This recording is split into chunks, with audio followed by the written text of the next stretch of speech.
les queremos compartir que ayer se anunció que, bueno, seguramente muchos ya lo sabían y es una noticia que esperaban, es que los jóvenes de la Ciudad de México contarán con una nueva opción para cursar estudios superiores aquí en la capital. ¿De qué se trata? Enrique Muñiz nos preparó la nota, véala.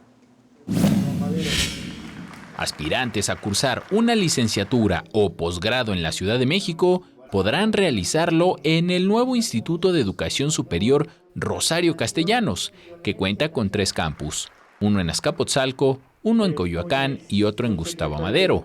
Y para finalizar el año, se iniciará la construcción de otro plantel en la zona de Vallejo, Alcaldía Azcapotzalco. Ya contamos en este momento con 800 estudiantes.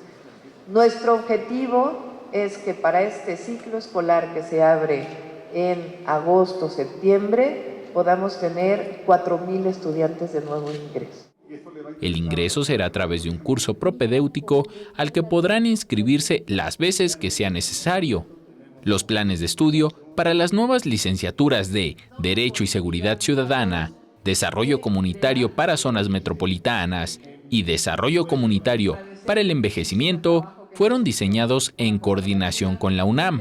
El sistema escolar consta de 3 modalidades: presencial, semipresencial y a distancia.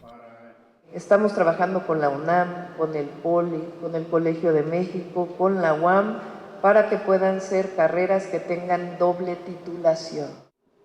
Con el Instituto Politécnico Nacional se trabaja en áreas de turismo, ingeniería ambiental, ciencias biológicas y urbanismo. En la cámara Javier Cordero, para 21 Noticias, Enrique Muñiz.